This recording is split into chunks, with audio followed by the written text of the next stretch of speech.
Bonjour, je suis enseignant en grande section de maternelle de Dijon. Monsieur Saint-Joseph, j'avais consulté votre dossier sur eProf. J'ai vu dans votre recherche pour une enfance heureuse de Catherine Guéguin, on n'est pas vraiment pour. Quand le ministère vous met à disposition, prenez simplement dans sa bibliothèque. Ce qui nous soucie, c'est le niveau de mathématiques. Donc vous en êtes où, vous? Nous n'avons pas encore eu le temps de voir la soustraction. Normalement, on devait voir ça au moment du confinement. Connexion Internet très faible. Ils ont tout reçu au mois de juin. Vous-même, à titre personnel, au niveau de l'équation différentielle de degré 2, Mais j'envisage que d'ici la fin du CM2, ils pourront voir le degré 2. vous avez eu un protocole de continuité pédagogique. Comment est-ce qu'il a été mis en place au sein de votre structure? Comme je vous disais, les 260 pages, on les a bien digérées. Dans les récréations, on a bien fait attention pour les enfants qui le souhaitaient. On leur a donné une craie. Comme ça, ils pouvaient dessiner dans la cour leur périmètre de jeu. J'en avais parlé avec la conseillère pédagogique. Est-ce que la craie a été achetée sur les fonds de l'école? Nous avons pu aussi faire confiance aux parents qui nous ont donné de l'argent pour la coopérative scolaire.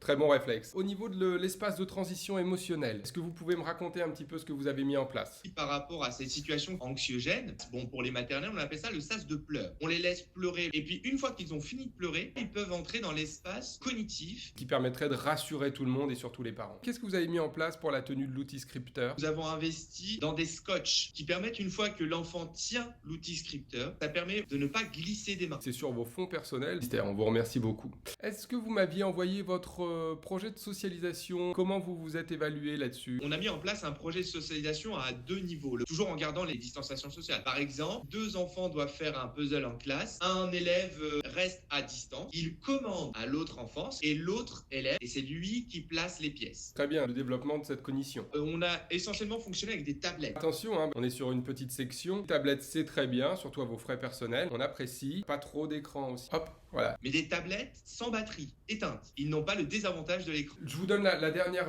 consigne. Pas de gants en récréation.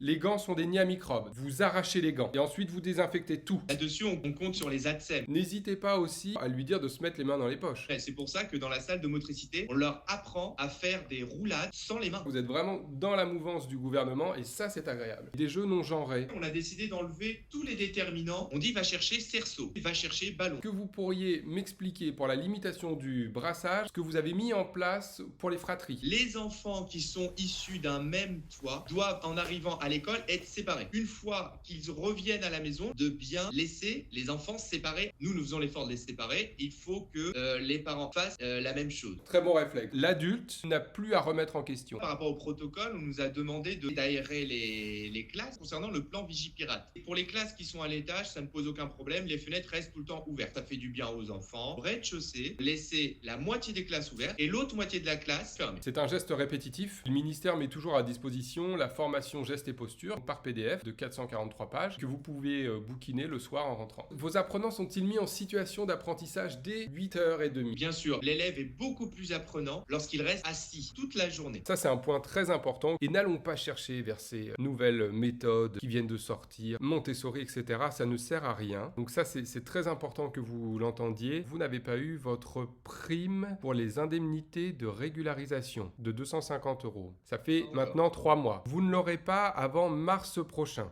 D'accord. Et c'est tout à fait sous contrôle. Et Monsieur Blanquer lui-même vous félicite pour cet effort naturel. La France est malheureusement très excédentaire au niveau de l'impact carbone. Les professeurs jouent une part prédominante. Certains utilisent leur voiture. Je sais que vous habitez à 10 km de votre lieu de travail. Vous pourriez refaire du vélo, ainsi garder la santé et réduire l'impact. On essaiera d'expirer le moins possible pour rejeter le moins de CO2. Pour 2021, vous serez les premiers vaccinés. D'accord. Une marque de générosité. Le vaccin sera prélevé sur votre salaire. Dernier point, une des premières relances qui va venir. En classe, il y avait beaucoup de temps mort pendant les interrogations, des tas de choses où les professeurs ne travaillent pas. Vous allez faire point relais. D'accord. On va vous faire une application que vous pourrez télécharger sur votre smartphone personnel. Si vous faites un contrôle écrit de 15h à 15h30, à ce moment-là que vous prendrez vos rendez-vous pour le point relais. Avec plaisir. Et je tiens personnellement à vous féliciter. Merci. Et à dans 5 ans. Merci, au revoir. À dans 5 ans. Au revoir.